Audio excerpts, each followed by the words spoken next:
question I was on. Sure. I'm native Detroit, 77 years old. I was born in Detroit. I hadn't lived in Detroit, I moved back to Detroit from California back in the 80s. But I moved out of Detroit 12 years ago. I lived out in Southfield for 2 years, and then I moved to Livonia. I then moved back from Livonia to Detroit. I was in Livonia for 18 months, my wife and I. I moved back to Detroit. I'm living on Warren Avenue and Cranston Freeway, which is on Hastings Street. I'm living right now a block from where I was born. I'm here the first 18 years of my life. I'm back here, because this is where I'm going to die in Detroit if I can control that death factor. But anyway, I'm back here to do what sounds like you guys are doing. I'm bringing back my memories of Detroit, bringing back life. I'm involved in writing a play about Hastings Street. I worked in Motown. I'm an master recording artist now. I lived in California. The song Johnny Bristol and I were in the Air Force together. I write about that aspect of my life. Working with kids, I'm involved with the Hammond House Foundation. I'm involved in over 2 years or so. Me along with some other senior citizens, we did a play over at Spain Middle School about the neighborhood of Hastings Street, etc. As Daddy said, I'm involved with the Hastings Street Society. We meet over at Burt's. The Detroit Sports Zone, they just did a banquet last month honoring Detroit as they said, the whole school system. I graduated from Northeastern High School. Next year, we are 60th anniversary. We're going to do a salute to my graduating class. Northeastern High School, in my opinion, is considered Motown University. More artists came out of Motown. Detroit, came out of Northeastern High School of Detroit. That was Motown.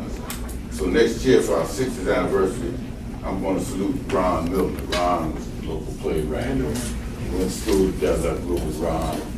I'm going to do a piece on that, Dottie's son. I'm talking with Dottie's son about, I'm going to do Ron's short story, Junkie Joe. I'm going to have Dottie's son do that possibly. At Hammond House right now, we've been meeting on Mondays over at Hammond House. Last Monday over at Wayne State. Weekend, senior students I'm involved with, along with Wayne State students and Edison students from Edison Middle School. We're in an intergenerational project with them. What's the Hammond House? At Hammond House Foundation down on Woodward and Hancock, right across the police station. Who are they? I've heard of them. Senior citizens, it's a foundation. It started off doing things to acknowledge seniors in rights. So that's what I've been involved with, projects there at the senior center for the last 15 years or so. Okay. So that's where I'm at. I'm trying to connect the dots across generational. I want to work with kids. I got some ideas, some projects that I wanted to speak with possibly Christie Foundation or one of those foundations to sponsor some activities linking students with senior citizens. So that's just connecting them out in our community. There's no cultural connection. They're all into hip hop, they're not into the stuff that I came out of, that we came out of. So I'm speaking from my perspective. So this is how I'm trying to make my experiences successful, to work, to do some things, to disrupt this pipeline. I agree totally. Father, grandfather, great-grandfather, son, unfortunately, not incarcerated, but I know that it's only by the grace of God that I was never incarcerated. I'm not but I just want to give back to how I can do it. So I don't know how I can say what I'm talking about fits anything you guys are talking about. Well, I think it's all one and the same. The overall objective on both our parts is making sure we return our community to something better, something greater. So to get away from all the specifics, that's what we're trying to do in essence here. So I think just to give a little bit, Dottie, thanks for that summary, and you can tell us a little bit more in a minute. But what we're doing is just telling him he's new, so we're just telling him a little bit about us. Our main focus, so when Dottie came, we probably did talk a little bit about the school to prison pipeline. We talked about some of the issues that's going on. But our whole focus here for Detroit Life Coalition is how do we, one, identify an alternative to what's happening out here, and how do we employ that alternative in our everyday life. So that's what our focus is on.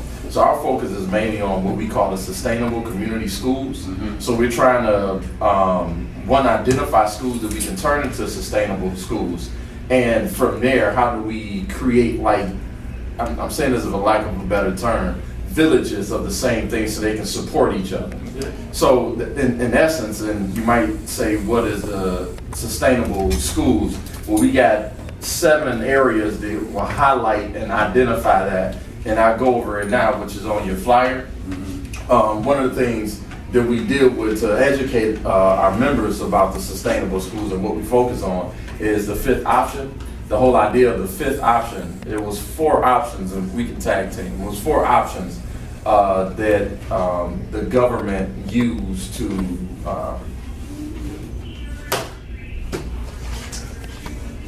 they used to get at schools or to turn schools around. One of them was this was mainly for public schools. They took away the principal, the staff, and they put a whole new staff in. So what it does is it took away the stability of the schools. So that a lot of the folks that had the institutional knowledge, it was no longer there, and he created something whole new different, which set up for something else that wasn't positive for public schools. So the 5th option deals with, okay, what's the alternative to that? And it's the 5th option, and we can go into detail later. Then we talk about the actual sustainable community school study tour. That's when we actually go to schools that are living this model, and we study them, we observe them, we see what made it work, what was the history behind it. And a lot of the stories that we found is a lot like ours. It was someone trying to take it over, the community got engaged, the parents, the teachers, and the students started to work together, and from there, they started to solicit the assistance of legislators or the mayor or whoever to reach out so they could build the bond, and from there, they were successful. So we go around the country and we look at that and we study that, and we're saying, how do we bring it back here to Detroit? So Just give them a little bit of context. Sure, yeah. Because the thing is that a lot of people want to know why does this have to be done now?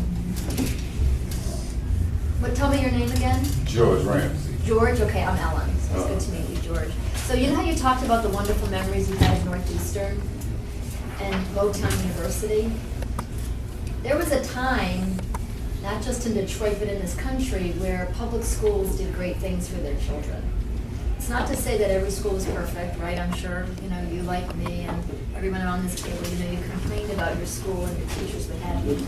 But the thread for this country always was that if you went to school and you worked hard, then you could go on and live a fulfilling and wonderful life. My dad grew up in Brooklyn. He worked hard, and then he went to college, Brooklyn College, and then he went to school in the GI Bill. That's what this country was built on. Kids today, unfortunately, because of policies that were put in place by beginning with Ronald Reagan, but perpetuated through with George Bush, put in a series of federal rules that have basically been punishing schools, one after the other. So if the kids don't do well on that one standardized test, and they call those kids failures, they label their teachers failures, and then they close the school. And that's happened here in Detroit. If you went to Northeastern, if it even is open right now. No, it's closed. It's closed, okay. I was going to say, there are a lot of schools in the eastern side of east side of Detroit that have been closed. They oftentimes were closed for bogus reasons. And the reason why there has been an effort to close these schools is because they've been replaced with for-profit schools called charter schools. And so what these gentlemen here are trying to do is trying to revitalize community schools. Because what happened when schools closed, what happens, I mean, your beloved school, what happened when it closed? Well, it ends up It killing tears the the community. neighborhood. Yeah. It tears its heart out. Community goes. I mean, think if you're 77, think of the memories that you have and what you're trying to get back. And imagine for these kids today, that's been taken away. They will never have that Oh, yeah. because their schools, their neighborhood has been ripped from the inside. And that's what these gentlemen here are trying to repair.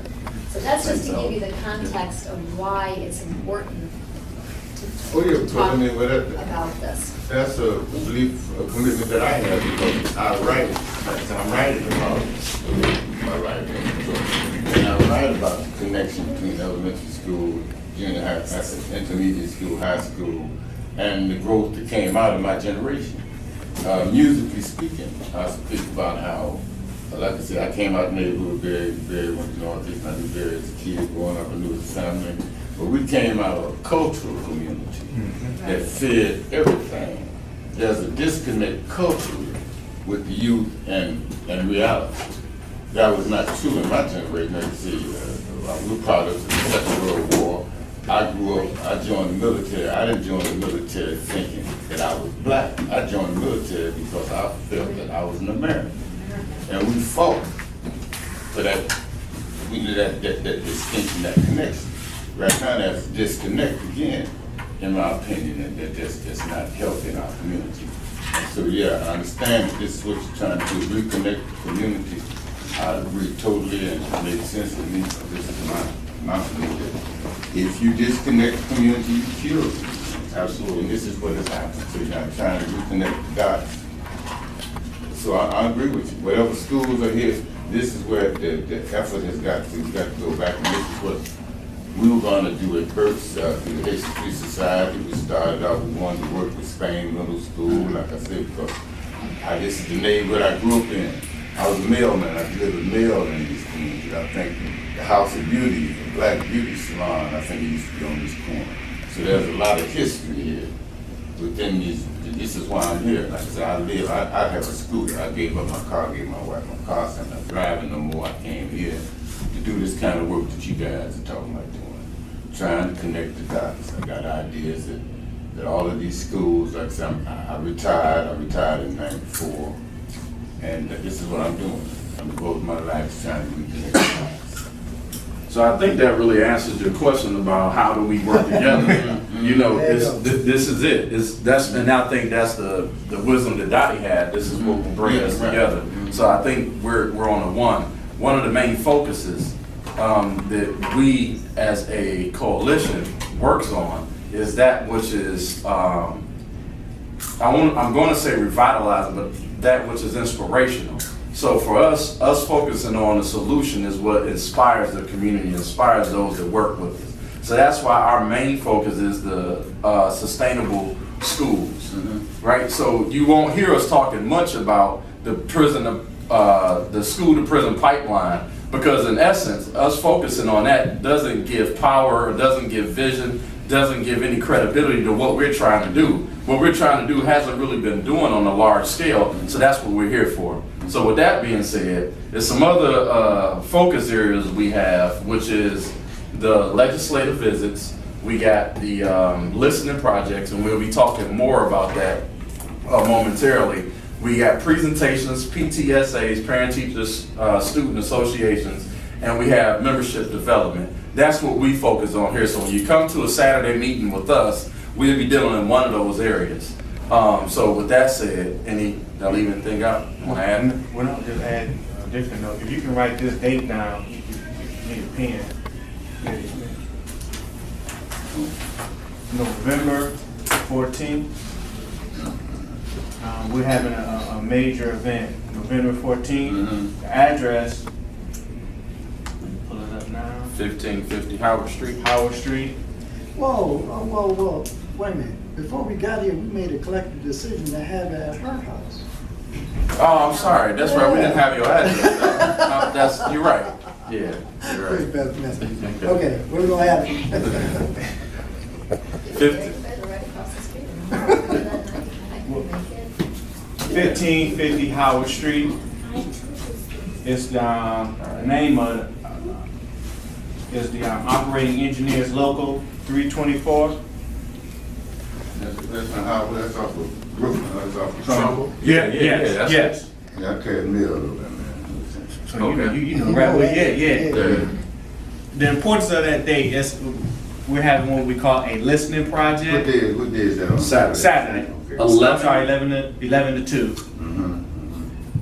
We would love to have you there, and of course, before that day, have some more discussions with you, because you raised a lot of good points to help us organize, because we gotta populate that meeting. The importance of this meeting, this listening project, we were able to get Amnesty International to come here. Amnesty International picked 10 cities throughout the nation where public education was under attack, and Detroit is one of them. So a listening project is matter of fact, you did get, you started reading Death by Thousand Cut. Well, it's, I'm Yeah, please read that, because Death by Thousand Cut is a result of multiple listening projects. So we're having another listening project here in the city, which is gonna highlight some more, can't think of another word, issues that has grown since Death by Thousand Cuts. But also for us to begin to talk about the solution, which Marlana already Open down here. talked about.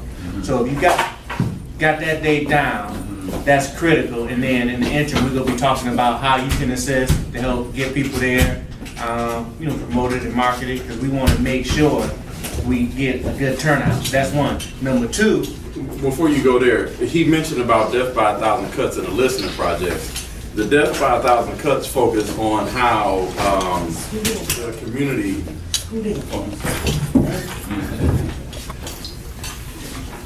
Good morning. Death by a Thousand Cuts deals with how the community was affected by the closing of public schools and charter schools, how it affected them, right?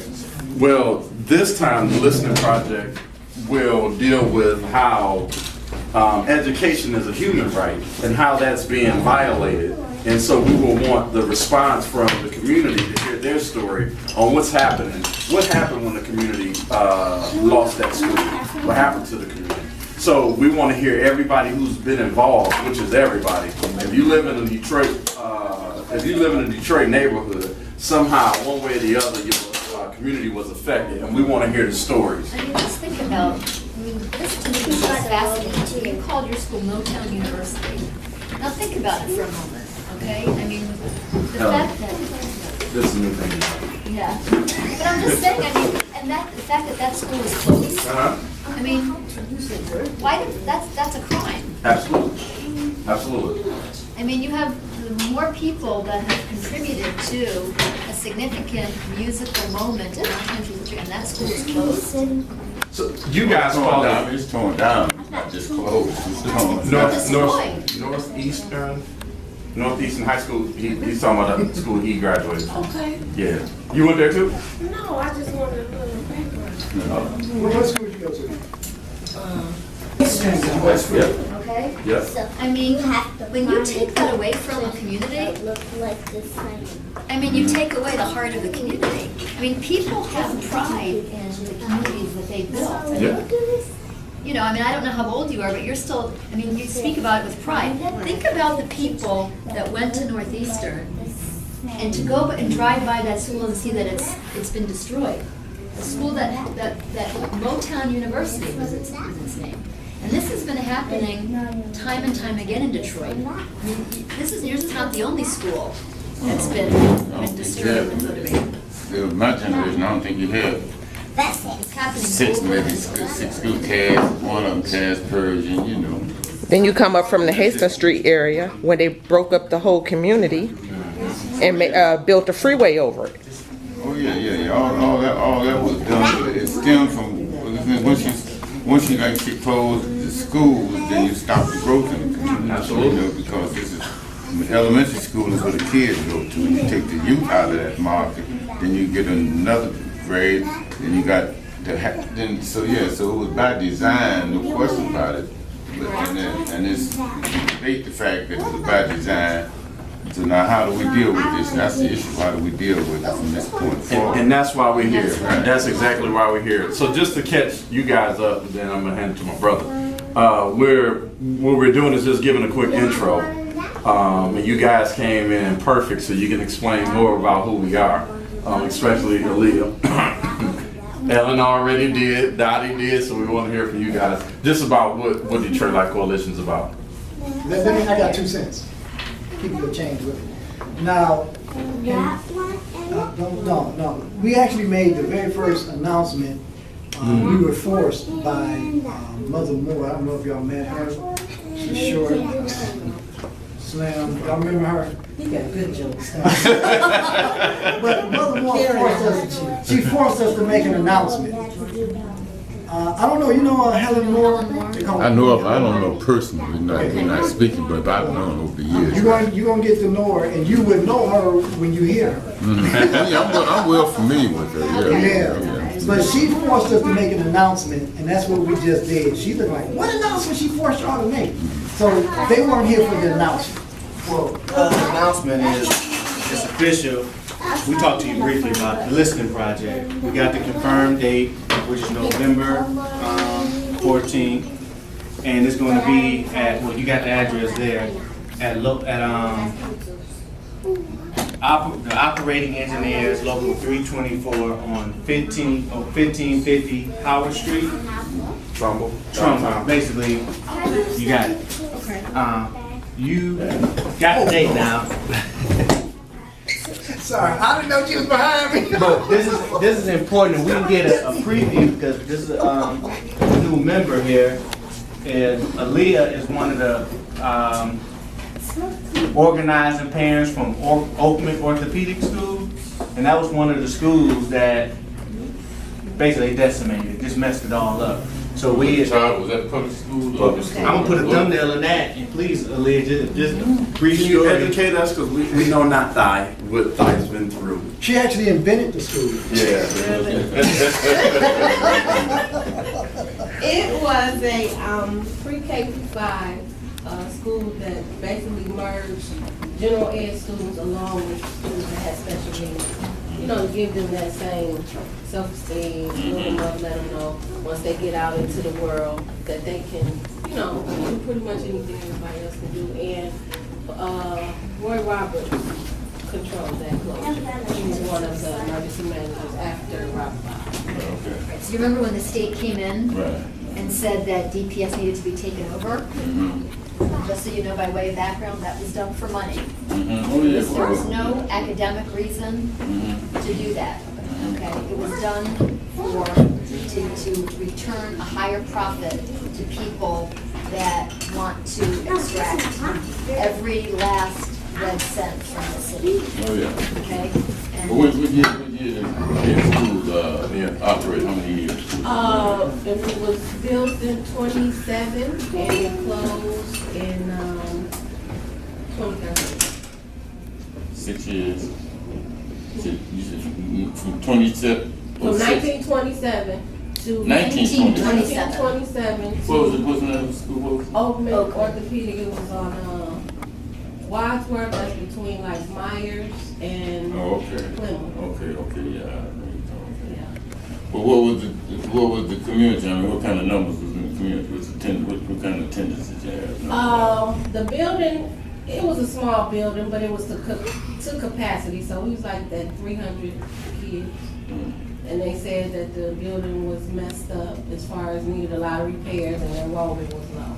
And we had professors, researchers come in and stated that was not true, and yet they still closed. How could he see? Is that a documentary? Yes. Yes. Yes. How can he see that documentary? If you want to see that, that's on YouTube, and it's called Because They Could. Yeah, he see that. That'll close it out. That'll lay it out. It's about a 40 minute documentary. It's free. Yes, sir. Hey, how are you?